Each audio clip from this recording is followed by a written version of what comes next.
Uma das poucas entrevistas que eu dei na vida, que como eu falei aqui no início, não sou um cara muito público, sou mais reservado, mas o título era exatamente essa, que era o pior empreendedor que acha que ficou rico quando levantou investimento. Cara, quando você levanta investimento, tudo que você conseguiu é colocar uma algema em você, porque agora você trabalha para os outros, não só para você. Tá? E quando você pega investimento, você tem um compromisso moral, ético de fazer esse investimento render. Não é para você comprar carro com ele, não é para usar iPhone 16 com esse investimento, nada. É para você executar e se você falhar, poxa, você está falhando não só com você está falhando com um grupo de pessoas que colocou, apostou na sua ideia, apostou em você. Porque a ideia em si não vale nada. A execução é que vale. Então, e quem vai executar é você e o time que você montar. Então, quando você pegar investimento, tenha 3 vezes mais de atenção em como você gasta esse dinheiro, como você investe esse dinheiro.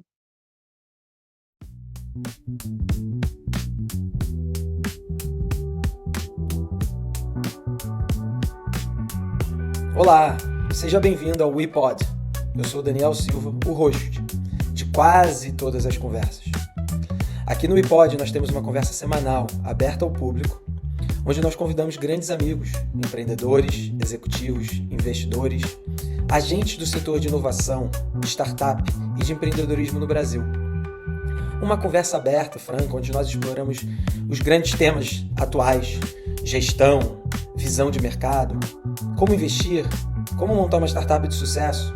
Tudo isso aberto ao público. São 15 minutos, onde o nosso convidado conta um pouco da sua história e depois 45 minutos de pergunta de todo mundo que está participando. É aberto ao público, atualmente acontece todas as terças-feiras, às 8 horas da manhã, horário de Brasília, mas você, que não pôde acompanhar, pode seguir aqui no nosso canal. Vamos estar sempre trazendo essas conversas. O WePod é uma iniciativa da We Heart Impact. Nós somos um hub de inovação e empreendedorismo, atuando no Brasil e no mundo. Se você quiser saber mais, weheartimpact.com. Seja bem-vindo, vamos para a conversa. E a galera vai entrando. Podemos, Beto? Bom dia, Pedro. Vamos lá. Beleza, o Beto deu ok. Galera, bem-vindo. Mais uma terça de bate-papo, super animado pro nosso papo hoje. Um grande amigo, cara, acho que 20 anos no mercado aí de inovação e tecnologia do Brasil, sentado em diversas cadeiras, um dos cofundadores da Movile. E, bom, o Léo conta a história dele, mas como ele mesmo me provocou aqui, cara, queria agradecer todo mundo que está voltando, né, de outros eventos, agradecer também quem está chegando pela primeira vez. O WePod é uma iniciativa da We Heart Impact, é uma conversa semanal que também está virando aí um podcast, mas ela é uma iniciativa de trazer conteúdo relevante, né, para quem quer empreender, para quem já está empreendendo, para quem quer inovar, aonde eu tenho a oportunidade de convidar amigos, né, grandes personalidades do ecossistema de inovação, de empreendedorismo do Brasil para esse bate-papo. Como todo mundo sabe, a gente ainda está fazendo muitos experimentos aqui, tentando encontrar o melhor modelo, né, um modelo onde todos engajem, todos tenham a oportunidade de conversar, de trazer perguntas, de conhecer a história do nosso convidado. Os últimos 7 bate-papos foram gravados, então a gente já está botando isso no nosso canal do YouTube também, no nosso canal do Spotify. Então, se você perdeu algum papo, cara, tá lá, tudo disponível. No nosso site você encontra também um resumo desses bate-papos, então, não só para quem veio presencialmente, mas para depois também. Olha o Ivan de volta aí. Então, sim, o WePod é uma iniciativa de trazer conteúdo, né? Conteúdo de verdade, trazer pessoas que realmente fizeram coisas incríveis, numa conversa super franca, direta, resenha mesmo, então, onde os participantes têm a oportunidade de trazer as perguntas, então, super interativo. Então, é um modelo que está funcionando aí, a gente está super satisfeito, estamos recebendo muito feedback positivo no paralelo, isso me deixa muito feliz. Nossa comunidade está crescendo, expectativa aí de chegar no final de Q2 com 300 membros na nossa comunidade, Hoje a gente Legal. está em 170 já. No grupo do WhatsApp estamos quase 167, eu acredito. Então, assim, uma comunidade está crescendo, né? Todo mundo que quer empreender, então a gente está aqui para trazer conteúdo, para apoiar, para investir, para trabalhar junto. Então, ó, tá aí o Beto deixou um link. E, cara, eu queria compartilhar uma história também super legal. Já o iPod dando frutos, né? Então, recentemente, a Nátia, que era quem estava liderando as nossas iniciativas aqui de comunidade, ela teve que se afastar. E dentro dessa nossa comunidade, nós encontramos, né, o Henrique, que está aqui, ali, ó, com a câmera ligada, está de luvinha porque está frio em São Paulo. E o Henrique era um participante ativo, né, dos nossos bate-papos, sempre colocando pergunta, um jovem aí de 17 anos, estudando sistema, que sonha empreender, que sonha mudar a vida dele através do empreendedorismo. Então, cara, seja bem-vindo, Henrique. O Henrique agora vai coordenar as nossas iniciativas de comunidade. Muito do que vocês estão vendo aqui, cara, já vai ter o dedo dele a partir da próxima semana.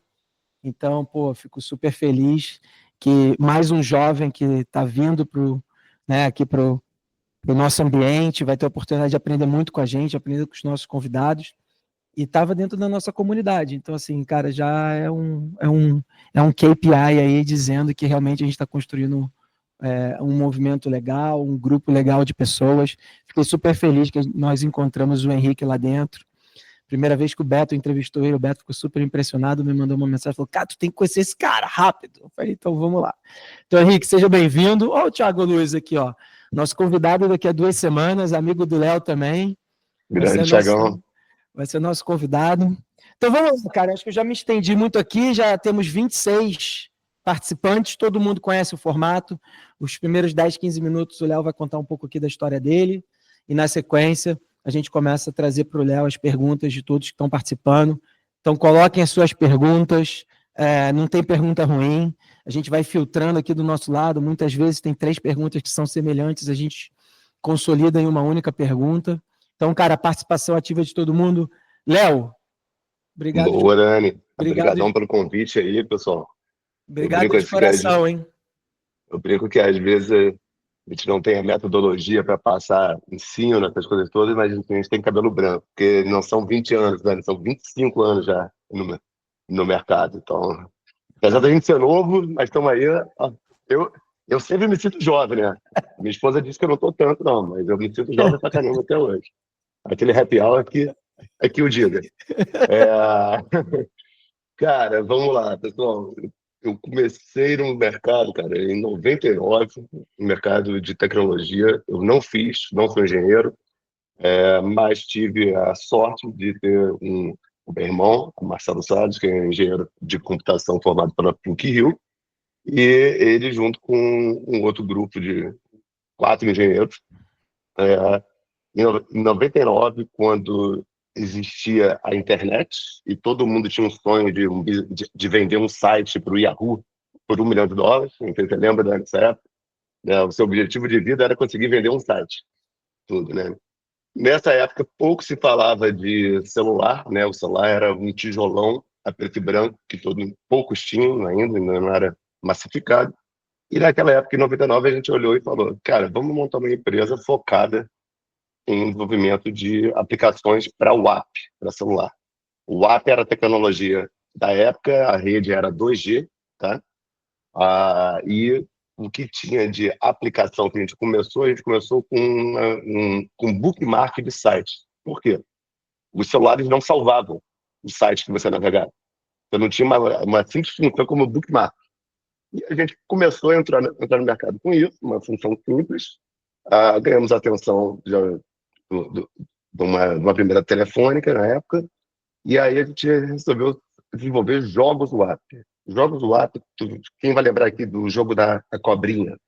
Tá? Da Nokia. Nokia, isso. Você tinha 100 pixels por 60 pixels. Eu era designer. Comecei nessa época como designer de jogo em preto e branco. Tá? E você tinha assim, 1 pixel para cima, o personagem estava sorrindo, 1 pixel no meio ele estava sério, 1 pixel para baixo ele estava triste. E a gente começou a desenvolver joguinhos nessa época, eram 4 jogos por mês, e cara, foi o começo da empresa. A gente encontrou uma oportunidade de fazer algo que não tinha ninguém fazendo no Brasil. E aí a gente foi descobrir que, cara, a Gameloft, não sei se quem o nome aqui, a Gameloft estava fazendo uma iniciativa parecida. Tal. Só que, cara, você não tinha o mundo tão conectado como está hoje. Conhecimento que hoje lança um paper na China de um modelo novo de AI e amanhã o mundo já está usando todo já. Naquela época era mais lento, assim, as inovações. E era muito fruto de pesquisa interna, de desenvolvimento de código, escrevendo código raiz, do que você pegar e, né, copiar e colar e evoluir de outras coisas que estão surgindo. E isso foi o que abriu o mercado para a gente. Depois, rapidamente, a gente criou um produto chamado Escritório Móvel, e estamos falando aqui de 2003, tá, pessoal? Escritório Móvel, você cadastrava sua conta de e-mail, definia um alerta, filtros de alerta para você receber um SMS, quando alguém mandava um código para um e-mail para você. A gente desenvolveu um aplicativo de Windows que você compartilhava pastas do seu computador para você acessar por esse site WAP, vamos chamar assim. Você pegava um arquivo Word, Excel, PowerPoint e mandava imprimir em fax naquela época. Isso era inovação. Isso era algo que não tinha aqui no Brasil. E, ironicamente, quando você traça um paralelo, cara, isso é do Dropbox. Só que não existia o Dropbox. O BlackBerry ainda não tinha chegado aqui no Brasil. Uhum. Então, esses paralelos assim, de inovação que às vezes você desenvolve alguma coisa um pouquinho à frente do tempo, um pouquinho antes do mercado, e às vezes vem depois alguém com um outro ângulo, meio que parecido com você, só que consegue fazer uma coisa muito maior, né? E essa empresa, pessoal, que eu estou falando, se chamava era Anytime o nome, e a Anytime depois fez uma fusão com uma empresa de Campinas chamada Compera e virou o Grupo Móvel em 2007, tá?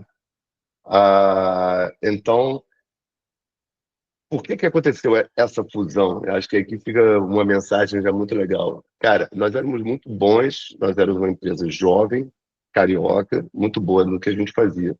Só que a gente não era completo. E às vezes é melhor você tomar, né, é melhor você unir forças para multiplicar para 1 mais 1 virar 10 do que você tentar o caminho sozinho todo. Então aqui foi um exercício em 2007 de muita humildade, um exercício de deixar ego um pouco de lado, da gente fazer uma fusão, que na época foi 50-50 com essa empresa chamada Compera, mas por causa dessa fusão que o grupo Nasdaq, que hoje é o grupo Prog, interessou em investir na gente como o primeiro case deles de mobile da América Latina. Nessa época ainda tinha uma divisão, o que era internet, o que era mobile, né? Não era uma coisa só, você tinha empresas especializadas em mobile.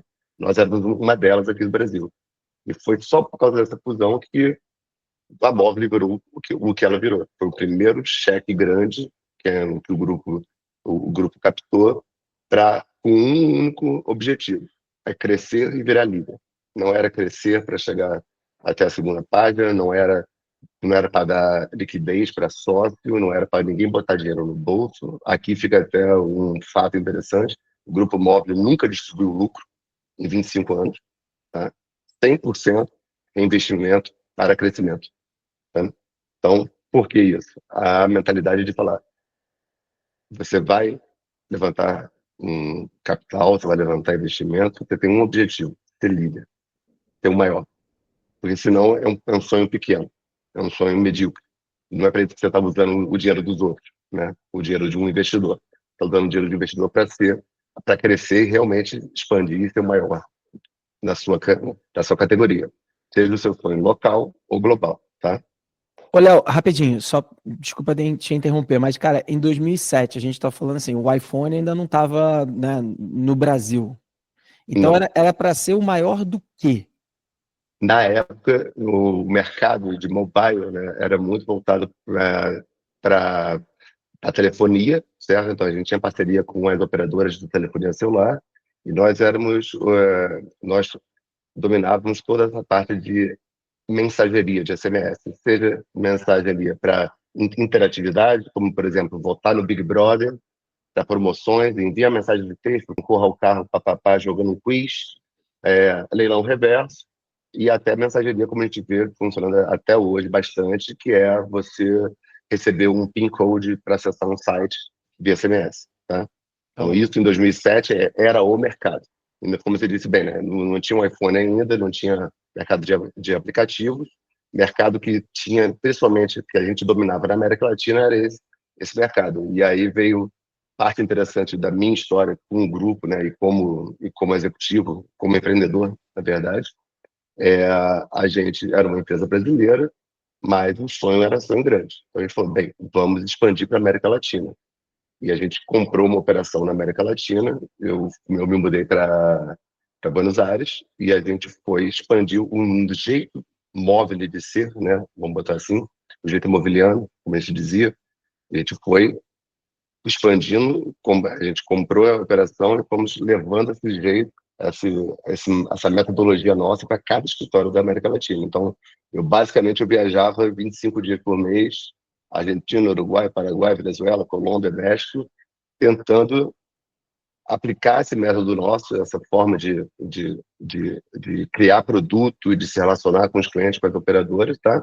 E uma época de muito aprendizado, né? Eu fui para a América Latina falando um portunhol safado bastante, tá? Tem até a história, depois eu melhorei um pouco, tem uma história clássica que o Thiago Luz contou, acho que na sua entrevista lá, sobre a primeira call dele falando em espanhol, onde um muito Augusto virou um prazer Augusto, depois do Thiago, o Thiago tá indo, né? Aí tá. Então, mas acho que assim, essa ambição, né, e outra, essa coragem de falar, cara, vai, você quer crescer, comprar uma operação, fomos, independente, aprendemos muitos erros, mas a gente chegou um pouco depois, a gente conseguiu ter o maior grupo nesse segmento nosso de telefonia, vamos botar assim, da América Latina, tá? De interatividade. E aí... Deixa eu, como eu conheço um pouco da história aqui, o Fabrício acabou ficando, né, a imagem do grupo, né, principalmente ali na posição dele de liderança, na posição dele no iFood. Ele acabou representando, né, o sucesso dessa história que você está contando, o começo. Da onde que veio esse drive de ser o maior? Foi uma condição da Prosus no investimento? Falou assim, cara, vocês aí, pô, tô gostando do que vocês estão fazendo, né? Nos Estados Unidos existe isso assim, por que vocês não vão nesse caminho? Ou já era uma ambição dos co-founders dos dois lados de, cara, vamos ser o maior player? Ou foi uma combinação dos dois? Foi uma combinação dos dois, com o protagonismo do Fabrício, ele é mais do que merecido, ele sempre foi um cara dedicado a estudo, dedicado a disciplina, ele sempre, ele empurrou o grupo para, cara, se a meta é 50 milhões, por que não é 100? E quando era 100, por que não era 400? O sorrisinho do Thiago ali, ó. Por que não era 1 bilhão? Não tô vendo o Thiago aqui, depois eu boto aqui, tá? Mas esse protagonismo dele, cara, foi super merecido, que ele sempre teve essa ambição, que é minhas palavras, tá? Talvez um dia que ele topar um bate-papo aqui, ele pode comprovar que é a ambição que ele sempre teve de colocar um brasileiro, que sempre teve, né, essa síndrome, né, de vira-lata, que nós não somos tão bons quanto americanos. Puxa, se eu não tô, se eu fiz uma USP, eu não posso estar jogando a mesma liga que alguém que fez Harvard. Não, ele sempre defendeu que o brasileiro pode, né, ser um dos líderes globais de tecnologia, e é isso que ele está construindo até hoje, por isso que ele assumiu hoje a presidência da Prosus, tá? Então, boa parte dessa ambição global nossa vem também dessa força que é o próprio Fabrício, tá? Irado. E... Vai lá, dá sequência. 2007, 2008, vocês eram líderes de SMS. 2008, aí eu fui para a América Latina, fizemos um trabalho de expansão interessante na América Latina. Em 2012, o próprio Fabrício falou, Léo, encontrei uma startup aqui, que é um site, não é nada a ver mobile, nada a ver com o nosso mercado de telefonia. Nessa época, o grupo já faturava uns 400, 500 milhões em telefonia, né, com essas soluções de interatividade. Ele falou, encontrei a startup aqui, cara, que é o nosso futuro. Vamos investir, vem de volta para o Brasil para a gente, fazer esse investimento junto neles e tal. E aqui, cara, pessoal, eu falo com toda humildade, aqui entra uma grande mensagem da vida que eu vinha como sócio, né, do grupo, sócio fundador, fiz expansão para a América Latina, estava sentado em budget de algumas centenas, e a startup pareceu uma coisa pequena. O investimento pareceu uma coisa pequena, estamos falando em 2013, tá? E eu, Léo, falei, cara, legal, super interessante, mas ainda muito pequeno. Prefiro dar atenção a outras coisas maiores que estavam surgindo na época, como uma nova estratégia nossa de mobile commerce, de fazer uma estratégia de M&A, né, de procurar outros iFoods. Na época, a gente avaliou empresas de mobilidade, né, de táxi, como a gente diz, assim, foi até quando os nossos caminhos se cruzaram, né, Dani? Tudo. E eu não quis participar do iFood como executivo na operação, quis ficar nessa coordenação maior. E acabou que depois eu me afastei. Acho que aqui foi uma das decisões erradas da minha vida. Tá? Acho que é super importante isso, saber a hora que você tem talvez que desacelerar, se reinventar, ou então talvez fazer um downgrade em título, no status, né, que você está na sua vida, para abraçar oportunidades maiores. Então aqui faltou um pouco de visão, né, porque o iFood virou hoje em dia o que é o iFood, né? Eu brinco, se eu tivesse abraçado ele como executivo no dia a dia, talvez teria colhido benefícios para o Léo, pessoa física executivo, que é diferente do Léo, pessoa física sócio do grupo, tá? E lembrando, 25 anos de grupo, nunca distribuiu um lucro, tá? Então ainda é o sonho grande, ainda estamos fazendo apostas, tá? E eu acho que a aposta vai para 20 anos mais ainda, tá? Animal. É, O primeiro investimento no iFood foi em que ano? 2013, o 2000 nosso. 2013. O seu. Isso, o nosso móvel, né? Foi 5 milhões. Mas, E né, o grupo do iFood, né? O grupo fundador do iFood, exemplar como empreendedores também, e como execução, conseguiram construir uma semente que germinou e virou algo muito, muito, muito grande. Mas, mais uma vez, virou algo muito grande porque veio investimento externo da Móvel, da Prozis, e com sangue novo, com metodologia nova, com vontade de executar algo maior, eu acho. nessa época, 2012, 2013, você teve bastante envolvido com o Play Kids, ou estou errado? Dentro da Logo Móvel. depois, Logo depois. foi logo depois exatamente nessa quando a gente fez o investimento no iFood e aí começou a bater tambor, né, como a gente diz, começou a operação. A operação é trabalhar 12 horas por dia sem nenhuma garantia que você tá chegando em algum lugar, né? Você apenas está executando, executando e aprendendo. Muitos erros foram cometidos e ainda muitos outros serão. O que importa é, como a gente sempre fala, errar rápido, né?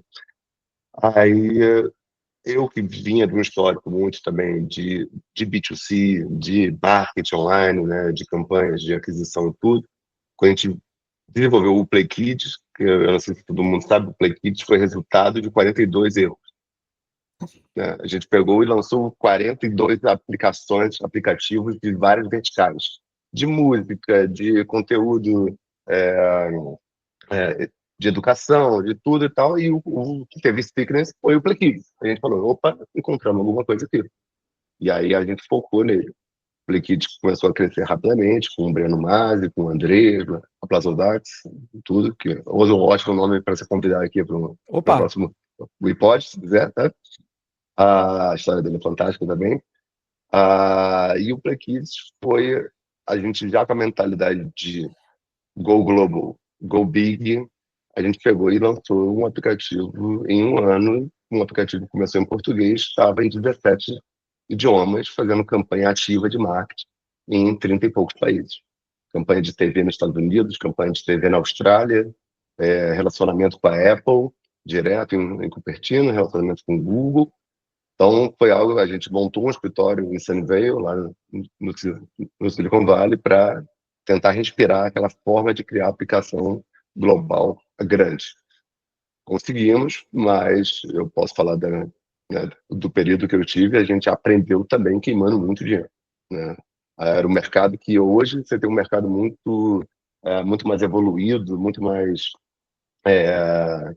desenvolvido em termos de tracking de campanhas, de ROI, de campanha, de ROAS, de eventos do app, todos traqueados certinho, para você ter a visibilidade completa cada dólar que você está investindo, como ele está voltando.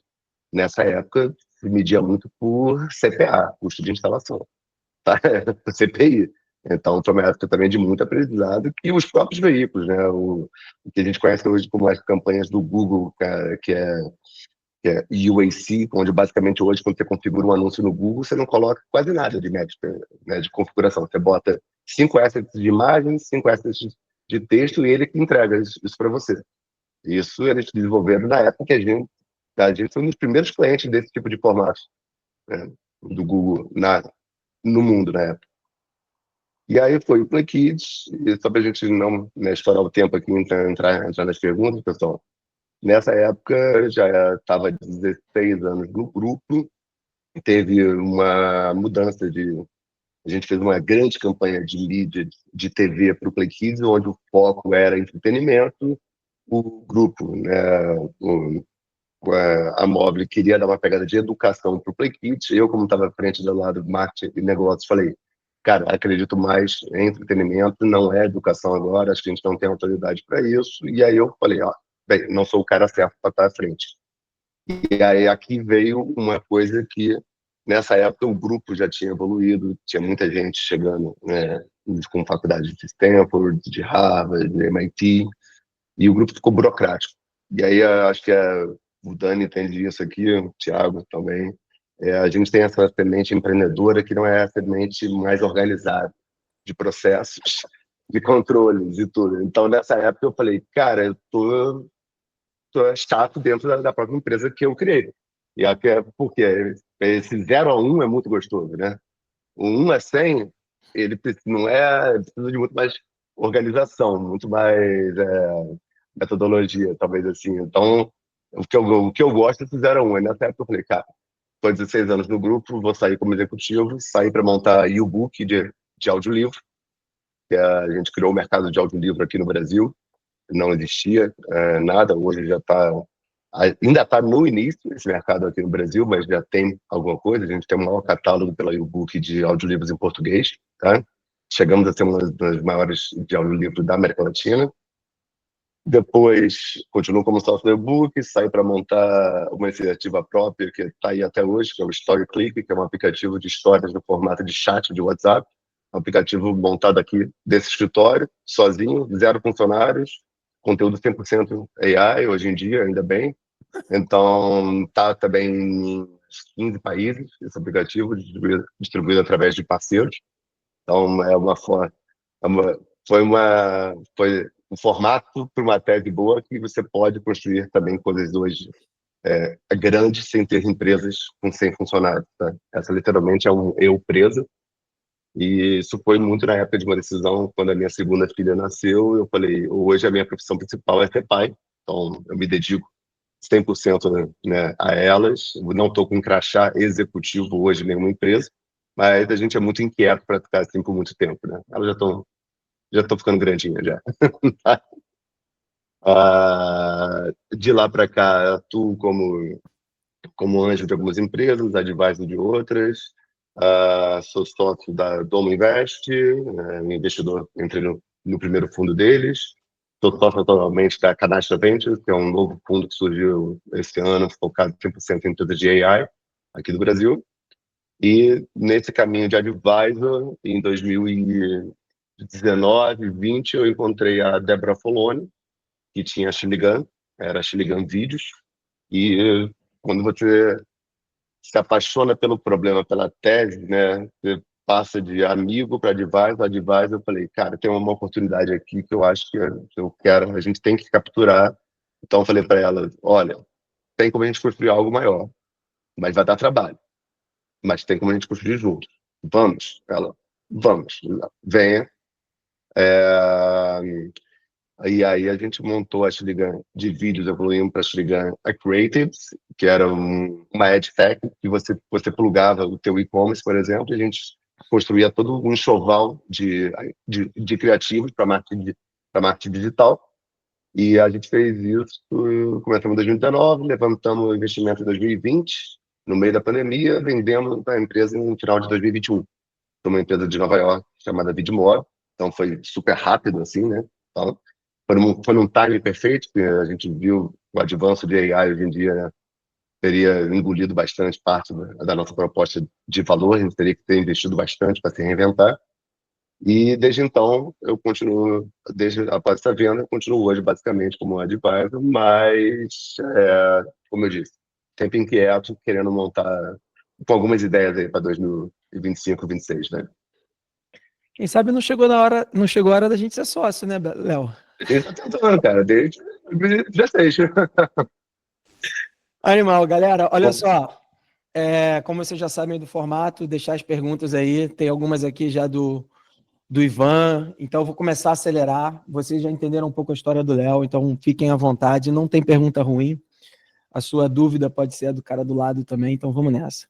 Começar aqui pelo Ivan, cara. Você, dentro da história da Móvel e do Play Kids, você contou do episódio de ir para o Vale, montar um escritório lá, para beber, né, para beber da fonte. Eu acho que tinha também um time to market muito crítico, né? Assim, o mobile talvez foi o primeira plataforma com o mercado global quase sincronizado, né? O que acontecia lá acontecia aqui, e você falou disso no começo.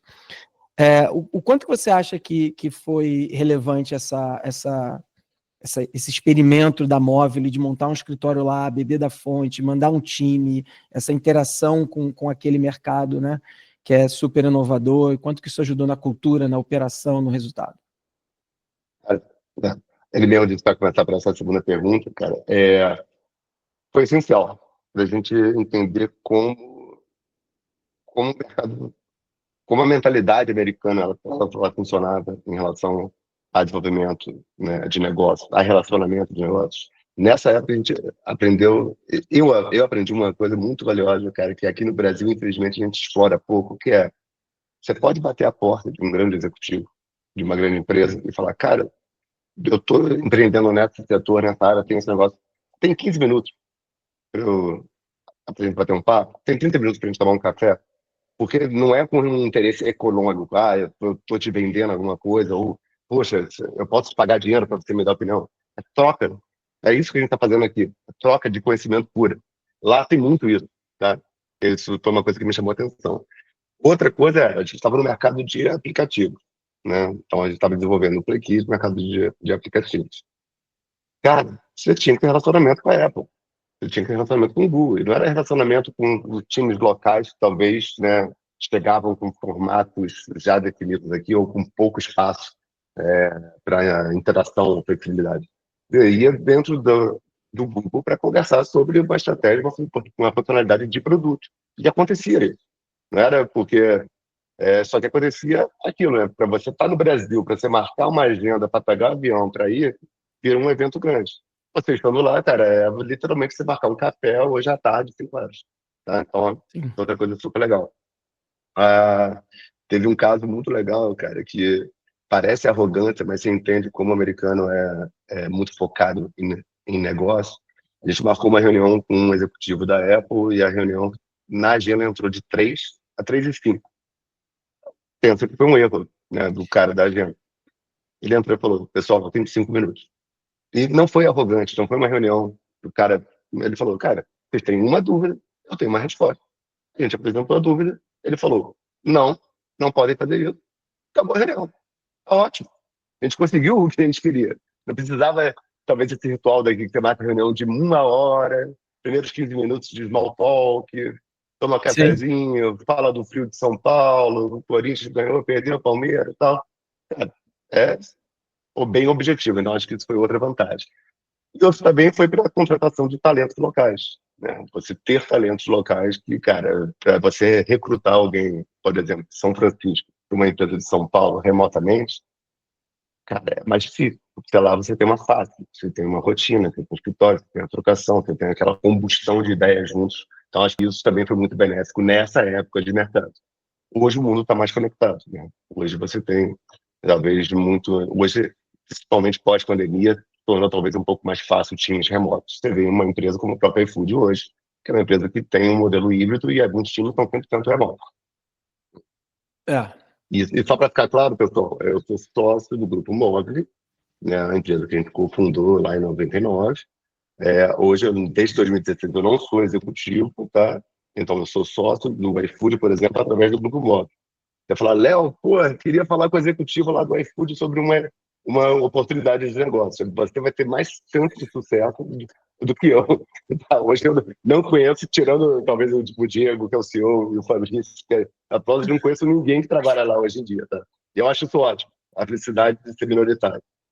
Então, Cara, falando um pouco de iFood, né, o grande case da América Latina no modelo de marketplace.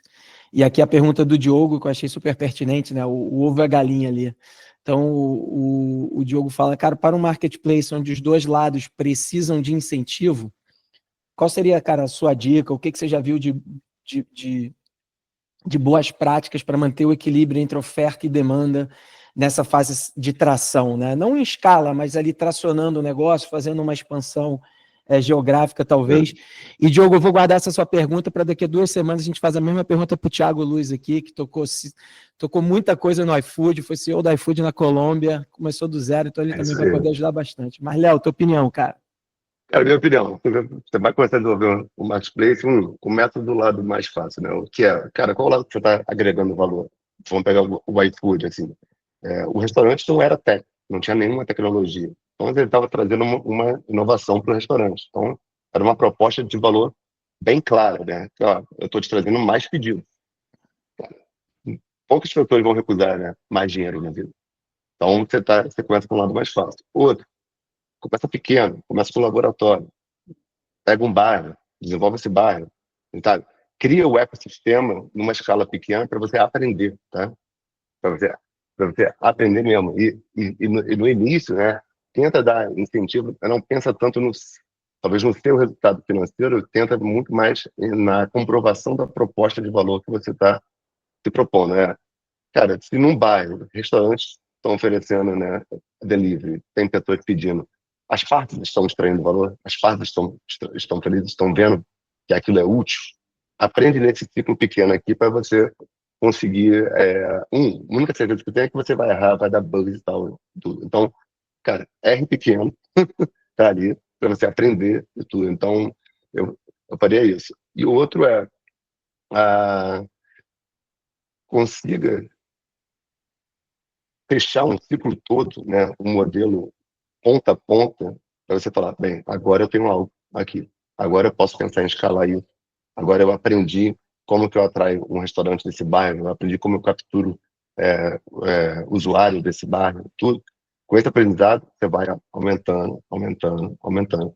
Você começa muito fragmentado, cara. Talvez o comportamento do cliente que está no Rio de Janeiro é diferente do de São Paulo, que é diferente do Nordeste. Então, você tem que ir criando esses microciclos de aprendizado para você, a partir daí, ir construindo a sua base operacional, vamos chamar assim, sua base de conhecimento, e expandindo, tá? Eu faria isso em marketplace. Boa. Não sei se endereça a tua pergunta toda. Show. No caso do Vai Moto foi semelhante, né? A ideia inicial é que eu não podia ter 100 pedidos para 10 motoboys e eu não podia ter 2 pedidos para 100 motoboys, né? Então, como é que você escala aquilo ali? Eu tinha uma verba para pedido falso. Então, todos os dias eu ligava para um amigo que estava no endereço tal, e falava assim, cara, você tem como deixar uma carta aí na portaria que eu vou mandar pegar? E a gente tinha ali... Filmmaker. A gente tinha ali R$500 por semana, que era para fazer esses pedidos, que era para a base ficar vendo o que estava acontecendo, até a gente conseguir gerar a demanda que absorvia esses R$500 semanais e a gente ia expandindo a partir dali.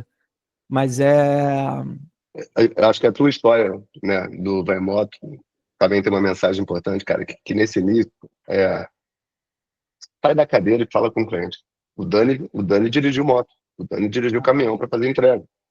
Tá, cara? Então, é isso. Cara, se você tem ali, você tem como chegar e falar com alguém, a gente é muito digital, vou fazer campanha de Google, vou fazer campanha de Meta e tal, mas, cara, você tem como falar com o cliente, tem como falar com as partes interessadas, vai você pessoalmente falar, né? Ninguém vende melhor, ninguém é melhor comercial do que o founder. né? E nesse início, eu também aquele exercício de humildade, né? Você vê, não, cara, eu sou CEO da minha empresa, eu não posso cuidar de vendas, eu tenho que contratar um vendedor. A sua empresa tem 5 pessoas, ainda não fatura nada. Cara, nessa fase, você não é CEO, você é empreendedor. E se você tiver que limpar o chão, você vai. Pessoas às vezes que prendem muito ao título, né, cara? Você pode chamar a faxineira de Head of Cleaning, se você quiser. Ela vai continuar limpando o chão. Tá? Chief Você of pode, Cleaning. Chief of Cleaning, tá? Então, assim, nessa fase inicial, cara, isso é muito importante. Cara, vai pra rua, fala com o cliente, conversa, tá? Concordo. Ô, Léo, Valeu, Tiagão, saiu. saiu. A primeira vez que eu te conheci, eu ia no meu escritório todo sábado limpar. Aí, ó. Todo sábado eu ia limpar, eu limpava a privada do meu escritório. Era um escritório de 24 metros quadrados, em Moema. O escritório do lado tinha 28 metros quadrados, e lá dentro estava o Vitor e o Arthur Lazarte, criando um joguinho de pinguim. E hoje, cara, o Vitor tá na Benchmark, fizeram um dos grandes cases do Brasil para o resto do mundo com a Wildlife. É isso. Animal. Uhum. Querida Não, Cris, vai, tem uma não, complementa, não, cara, cara. na verdade, assim, acho que tá bem pegar o gancho disso aí, né? Muita gente, poxa, quer construir um negócio e, cara, faz uma planilha gigantesca, que é uma história de ficção, é totalmente uma história de ficção. Você pode botar todas as premissas lá. Se elas não foram validadas, cara, é ficção. Então, gasta uma energia muito, tá, para falar, cara, poxa, valuation, tô valendo tanto, quero captar, quero captar, quero captar. E, cara, talvez você tenha que fazer, cara, você conseguir comprovar que a tua ideia ela para de pé, numa escala menor. E quando você fala, cara, quero captar, não, porque eu não aceito menos do que 10 milhões. Então, está no PowerPoint. Você fala, não aceito menos do que 10 milhões.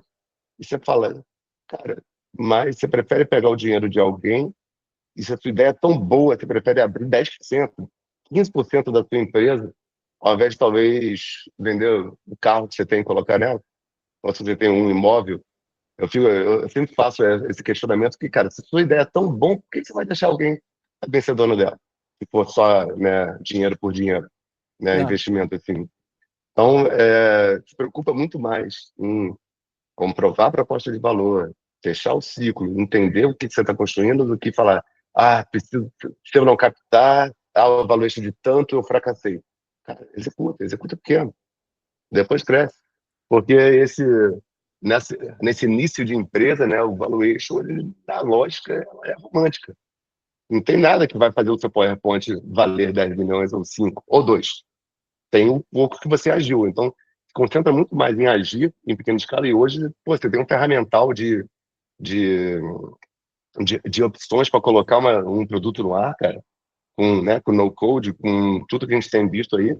Cara, então, assim, não tem mais uma barreira de, não, mas eu preciso, pô, de dinheiro para contratar um primeiro desenvolvedor. Cara, não, traz um desenvolvedor de sócio. Pô, você faz o mínimo que você conseguir para colocar a ideia de pé. Depois depois você sócio com valores, né? cara, bem colocado. Eu gostei aqui do comentário do Ivan também, né? Abre aspas. Às vezes sinto que parece que o investimento é objetivo e não fazer o negócio crescer, fecha aspas. É, verdade. Tem muito empreendedor que entrou no jogo pelos motivos errados, e um desses era captar e aparecer na revista que tinha levantado X de rodada. E eu tô com. Uma das poucas entrevistas que eu dei na vida, que como eu falei aqui no início, não sou um cara muito público, sou mais reservado, mas o título era exatamente essa, que era o pior empreendedor que acha que ficou rico quando levantou investimento. Cara, quando você levanta investimento, tudo que você conseguiu é colocar uma algema em você, porque agora você trabalha para os outros, não só para você. Tá? E quando você pega investimento, você tem um compromisso moral, ético de fazer esse investimento render. Não é para você comprar carro com ele, não é para usar iPhone 16 com esse investimento, nada. É para você executar e se você falhar, poxa, você está falhando não só com você está falhando com um grupo de pessoas que colocou, apostou na sua ideia, apostou em você. Porque a ideia em si não vale nada. A execução é que vale. Então, e quem vai executar é você e o time que você montar. Então, quando você pegar investimento, tenha 3 vezes mais de atenção em como você gasta esse dinheiro, como você investe esse dinheiro. Então, É. Ótimo, muito bem colocado, principalmente a questão ética e moral, né? A responsabilidade. Eu conheço empreendedores que estão ali buscando um caminho, ainda não acharam um PMF, o dinheiro está acabando e eles têm uma preocupação enorme com a galera que botou dinheiro, principalmente quando é anjo, né? Não é investidor institucional. Caramba, mas o cara botou o dinheiro.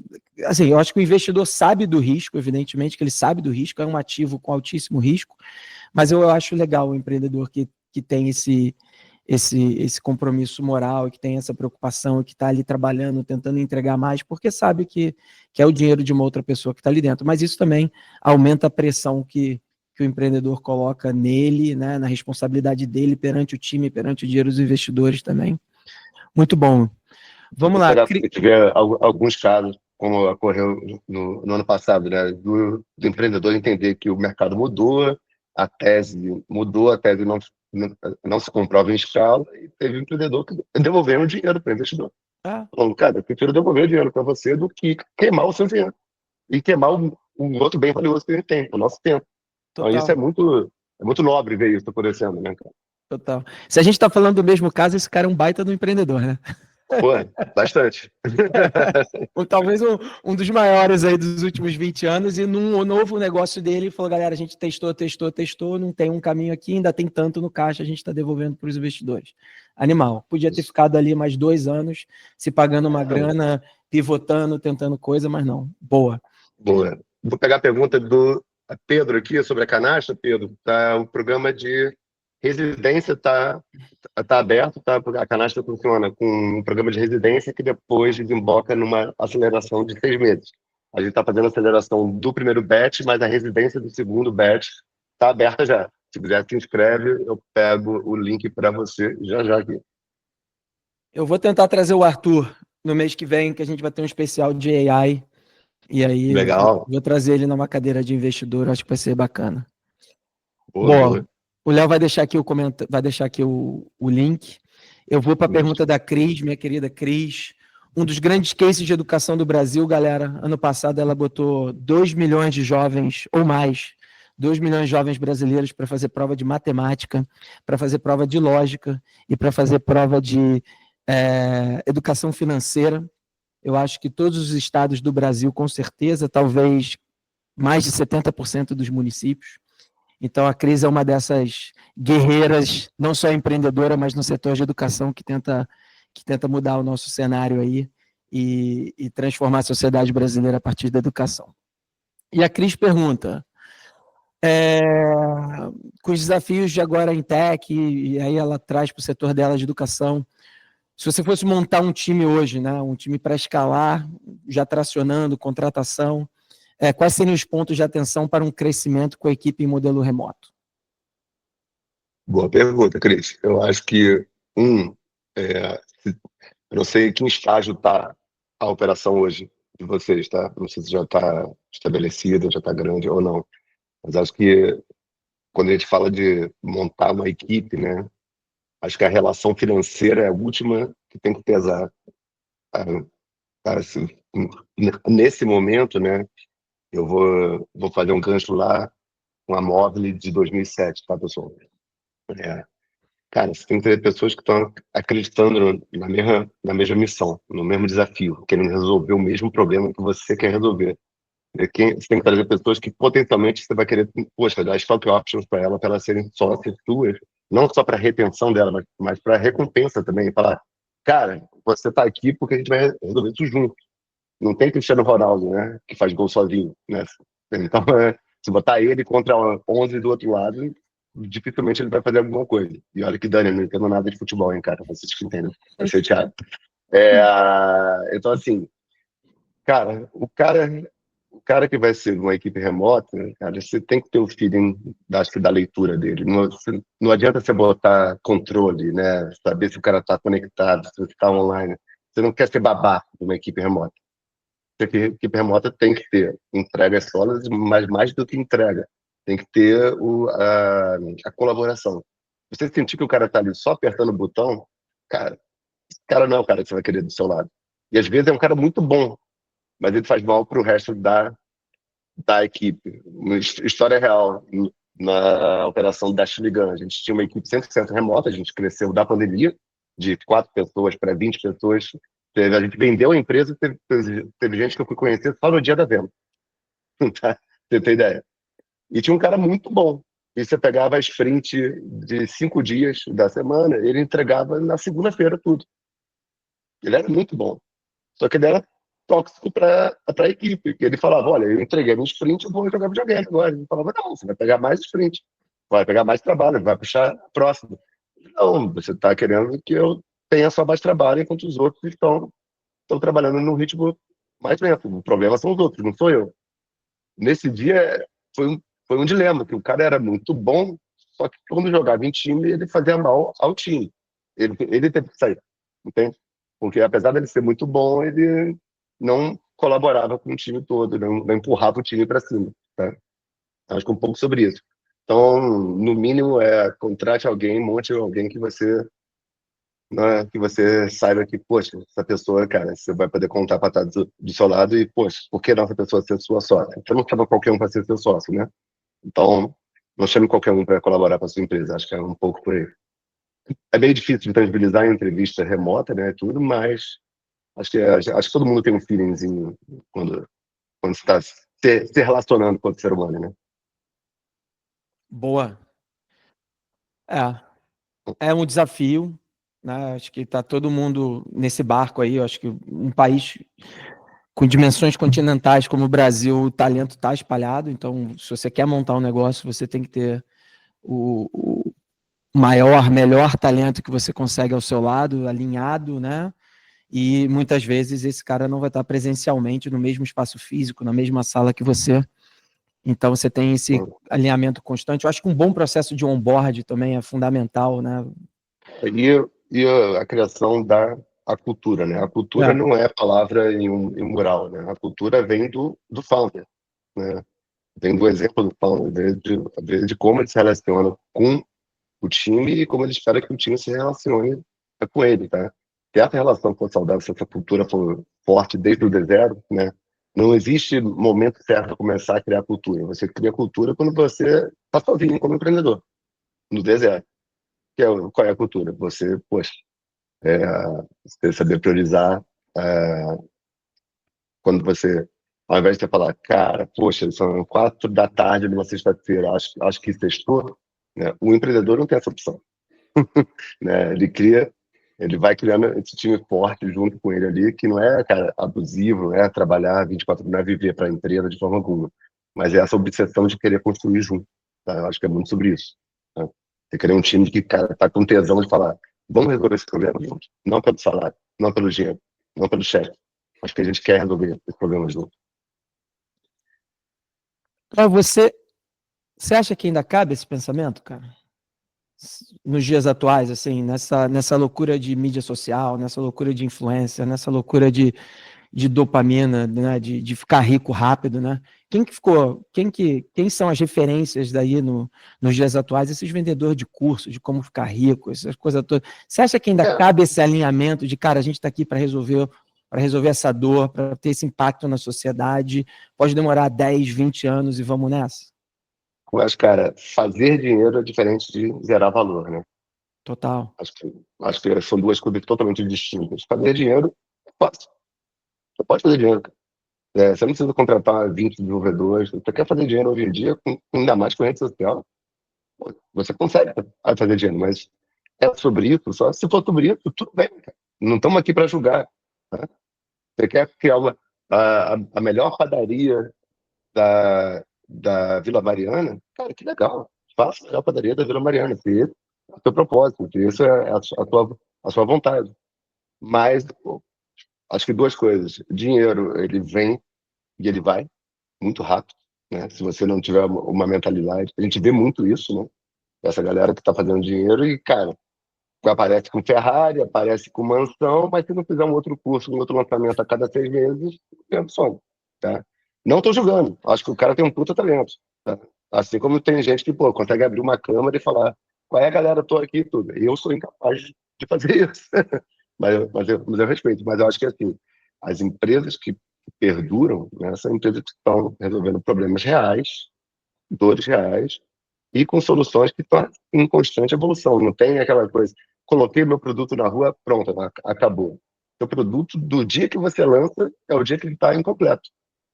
Sempre, ele nunca vai estar completo. Por quê? Você tem um outro lado que são os usuários. Você vai ter essa interação com tudo. E como eu comecei a falar, a Móvel tem há 25 anos. Né? A gente descobriu outros problemas, teses diferentes do que a gente começou. Tá? A gente começou com entretenimento. Hoje, cara, eu não posso falar pelo iFood, mas pelo que a gente vê né, o iFood, ele não está resolvendo só um problema de enriquecer os acionistas. Ele está resolvendo um problema real, ele está gerando emprego, ele está gerando educação. A iFood forma por ano não sei quantos milhares de programadores. São motoboys que estão estudando gratuitamente para aprender a ser programador, para mudar de vida, para crescer e tudo. Então, acho que é muito sobre isso, o impacto que está causando no mundo. Né? Mas, de novo, cara, se fazer dinheiro é o seu objetivo, ótimo, cara. Fácil.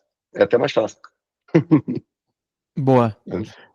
Galera, a gente está chegando aqui nos 5 minutos finais, tem mais 2 ou 3 perguntas, não sei se vou encaixar todas, de repente eu mando aqui em paralelo para o Léo, ele me responde um áudio no WhatsApp, eu solto lá no grupo, eu vou trazer a do Vinícius aqui, porque eu acho um bom fechamento. Léo, o que você falaria para o Léo de 20 anos atrás, que estava começando no mundo do empreendedorismo? Acho que é um bom fechamento. Boa pergunta. Cara, acho que do mundo de hoje, de 20 anos atrás, você não precisa virar um programador e tudo, mas estude conceitos de programação, de tecnologia, porque como eu disse, eu não sou um programador, mas convivi 20 anos com programadores. Acho que hoje ele amplia o seu pensamento, ele complementa o seu pensamento do que dá ou do que não dá para fazer, assim, porque você não fica preso em uma caixinha ou preso numa, eu preciso ter um cara técnico para poder pensar isso. Acho que, cara, hoje em dia você tem acesso a muito conhecimento. 2, com inteligência artificial, hoje em dia, cara, você pode não saber fazer as coisas, mas você consegue colocar você consegue tangibilizar muito do que você imagina. Então, hoje, com o Claude, por exemplo, da Anthropic, cara, você dá um prompt, ele cospe uma interface de produto pronto. A gente fazia em Photoshop isso, né, Dani? A gente fazia em desenho. Sai uma interface funcional. Então, você está vendo a sua ideia e você consegue explicar isso muito melhor. Então, explore ferramentas, né? Reserve um tempo seu semanal para ficar conhecendo, experimentando, testando. E, cara, tem muita coisa de fácil acesso aí hoje que você consegue colocar. 3,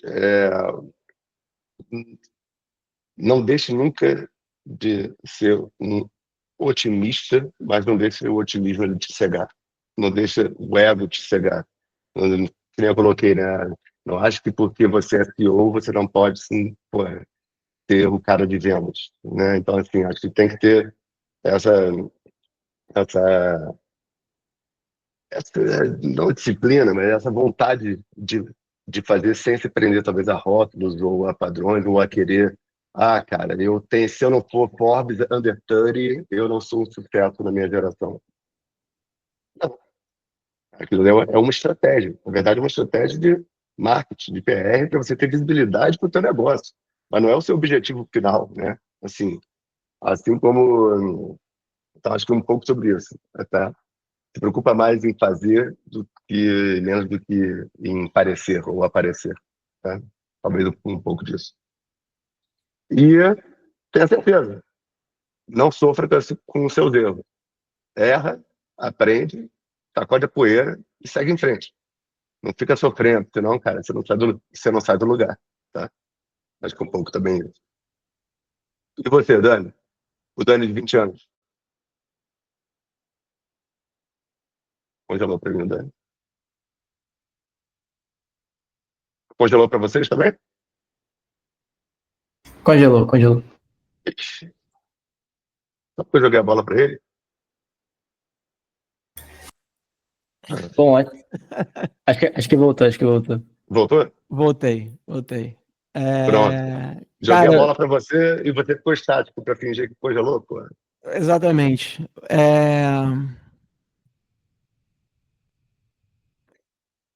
Semana passada, inclusive, até com o próprio Vini eu troquei essa mensagem. Semana passada saiu um vídeo novo, um podcast com o Naval Ravikant, que é uma grande personalidade do nosso ecossistema. Ele escreveu aquele livro, O Almanaque do Naval, que eu acho que já devo ter dado de presente umas 35 vezes. E nesse vídeo, e nesse podcast novo, cara, ele é perguntado se ele tinha algum arrependimento. E aí ele fala que não.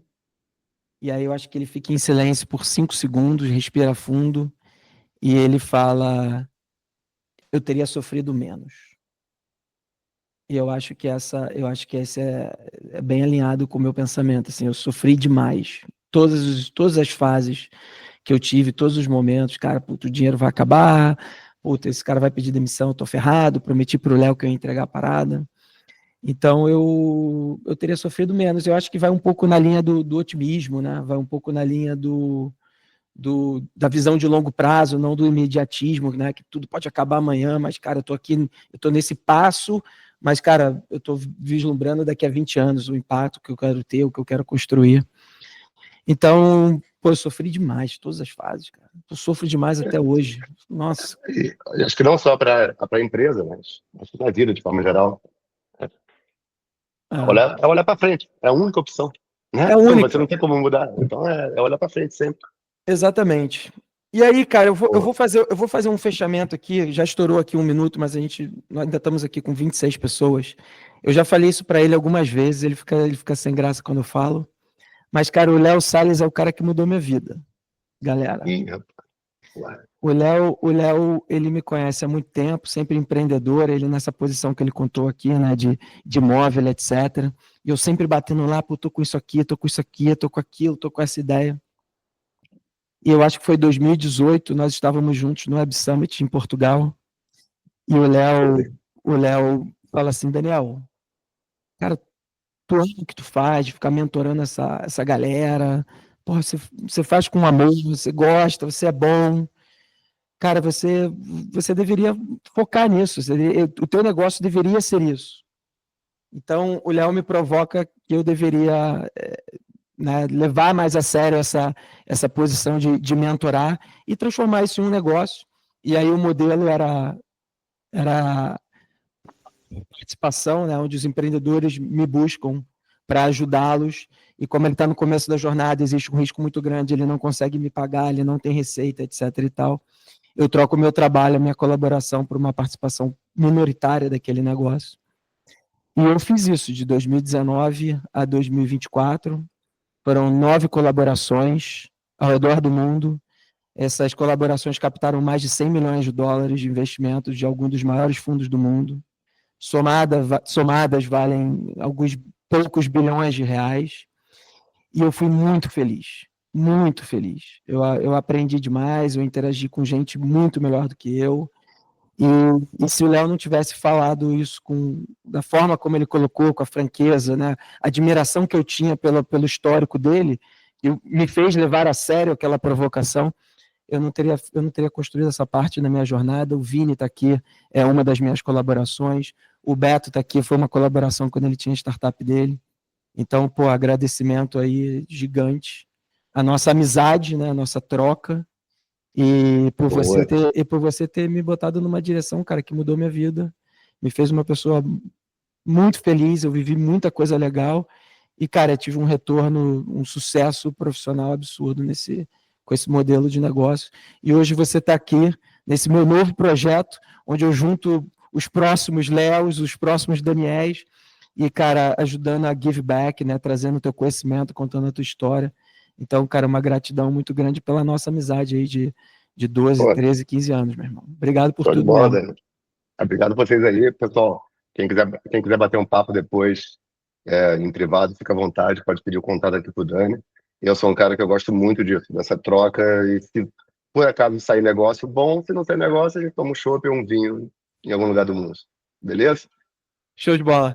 Galera, encerramos hoje o nosso super episódio Léo Salles, muito obrigado a todos que participaram pela primeira vez, que retornaram. Vamos continuar investindo aqui na comunidade, vamos continuar trazendo gente legal. Eu me confundi ao longo do bate-papo de hoje. O Thiago Luz, que estava aqui mais cedo, ele é o bate-papo da próxima semana. Cara, o Thiago tem uma história que é incrível. Ambev, Peixe Urbano, iFood, foi CEO do iFood na Colômbia. Cara, só para vocês entenderem por que eu falo Colômbia, porque ele foi jogar no território da Rappi. Então, o time do iFood falou, cara, a Rappi está incomodando a gente no Brasil, vamos incomodar esses caras lá no campo deles, e o Thiago, meu irmão, entregou 50% de crescimento, de penetração de mercado, ele vai contar um pouco dessa história. Então vai ser muito legal. Novamente, obrigado a todos. Até a próxima terça. Abraço. Obrigado, pessoal. Abraço.